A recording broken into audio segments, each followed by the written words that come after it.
Hello, everybody.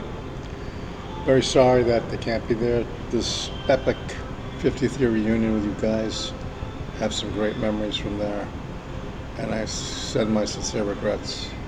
Also, of course, the biggest regret is the announcement of my brother's passing back in December of 20, right before Christmas. Greatest brother you could ask for, just absolutely incredible, and a very funny guy. Uh, and I look back on some of his sense of humor. It is truly The Far Side by Gary Larson. The only fellow that he could connect with that type of humor at LA was the corresponding perfect name of Phil Nutting. I think he was a year ahead of us, but the capsule, the humor that these two drove up, or conjured up, I should say, was putting a plaster of Paris deer heads on with the antlers and putting mannequins of hunters on top of the station wagon and driving around as they had hunted the hunters. Just epic, epic humor. And of course, we had the athletics covered pretty good, and my old man wanted us to, me especially, to delve into some other extracurricular activities like student council or something. Well, that wasn't my bag, but it certainly was Tom because he was president every year. And he heard the conversation and decided to stay up all night. And you remember the assembly hall with the big front wall? Well, he decided to paint Garrity Brothers for Student Council across the front of it. Of course, not telling me. And as I walked in the next morning, I was literally stunned looking at this thing. And Bill Tagerman goes, "Hey, Pete, I didn't know you were running for student council." Well, I goddamn didn't know either. Is there a back way out of this place? Trapdoor, maybe? So that's the type of stuff Tom did. And of course, he did that Self's trophy at the talent show in May and made me a trophy of the toughest nut. And yeah, I did like football a lot. And I could do the three things: hit, run, and throw. I could throw the football 65 yards, as Coach Barney Jeffers knew, but still left Barton in there to throw those 30-yard ground worm beaters the first 2 years. And finally, when I looked like the captain, I had to take charge and be quarterback the final year, where we ended up 5-2. And that final game was also incredible because we were losing 6-0 because Barton had done a clip and on one of my touchdown runs in the first quarter, call back. I told him in the huddle, if he does that again, I will beat him to death on the field in front of God and everybody. So we get to the fourth quarter, and we're at the 1 foot line, and they literally were dressing 19 guys, and 2 of them were middle linebackers, twins, and they came right over Tom. Tom was center, and I was quarterback. Stuffed me 3 times on 3 quarterback sneaks. I called timeout, go over to talk to Sewell, and I said, these 2 guys, as soon as they opened my mouth, they're right on us. So I'm going to do a silent sneak. And he turns to Goldstein. You remember Stephen Goldstein, wrestling coach, 4'10", massive specimen of male humanity. Hated my guts because I would always chide him for being so negative. And he looks to Goldstein, and I said, "What are you asking him for? He doesn't know shit. I'm running it." So we went out there, we got everyone set. I said, "Don't move, no legal procedure." Except poor Doug Baller, bless his heart, and God rest his soul, was still going out almost to the pastures and the cows. Finally, he stopped, tapped Tommy, went in for 6, tied it up. And then we had about 4 minutes left, and we were on the 25-yard line.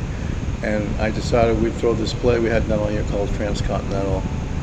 Bill Koch would sell the sweep, stop, throw across the field, and I would loop out, and I caught it on the 25, went around one guy, went in. We scored the winning, it was a winning touchdown. But Dad was in the end zone, handed him the ball. It was a great ending. So, of course, Monday night at the films,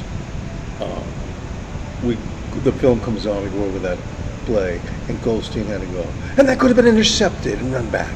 And I go, "But it wasn't, was it? It went for the winning touchdown, didn't it, Coach? Why don't you just give it a rest, Mr. Captain Negative?" I hated that bastard. Pickering too, and then people don't know this, but Ron Darling made Tom and I take a trigonometry quiz the morning of graduation. Can you believe this shit? the morning of, not 2 or 3 days earlier. I go, what is this shit? That you couldn't make? Could you maybe wait till we're walking up to the podium and ask us to do the test then? It's stupid. What a joke. It was unbelievable. I almost just wasn't going to participate. My grandfather was coming down and we couldn't disappoint. So I don't know what happened. We passed the thing and all the rest was history. But in the football realm, and I was middle linebacker because I loved to hit without getting arrested. And there was a team in '71, Brooks School. They had this guy named Tuck. And he was like 5'8", 200-pound fire hydrant. I mean, he was a good running back. Well, it was 3rd and 1, and everyone in the place knew that he was going to get the ball. And I timed it so when they hiked it, I was hitting the center's back with my foot. And when he handed the ball off to this guy, I dropped him. And this was a textbook tackle, not like they do today where they pity-patty and they try to get an autograph while they're running by you. Put the shoulder in, wrapped, and dropped his ass. And we're face to face in the helmets, and people wonder what's said down there. At this point, his eyes were like big, and all I said was 2 words: not today. And I got up, and he's going, nobody's ever done that to me. I said, yeah, well, get ready for it. It's going to be a long day, pal. So I nailed him a couple more times, but football was a great time, but baseball was our passion, and we loved it. And Tom had a very logical analysis with the strike zone. We call it the strike cylinder. That's the home plate where 2 feet up from it becomes a strike cylinder as it comes up and cuts off at the batter's top of his chest. So Tom is sitting on the outside of the plate catching, and I'm throwing, of course, right-handed, and the breaking ball comes across and he catches it on the outside low. So it had to go through the strike cylinder to get where he caught it.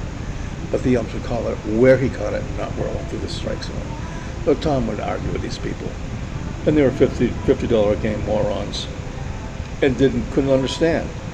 Of course, we didn't get any more close calls the rest of those games. But the fact is, those were strikes, and they should have been called strikes. And he just wouldn't allow them to get away with it. So at any rate, we're going to play this He Ain't Heavy Is My Brother's song. It's by the Hollies. Great song. And I appreciate everybody that can say a few words or can contribute to some of their memories on this. This is a website I put together here Thursday, 2 days before the reunion. It's supposed to be easy to do, but it's been anything but.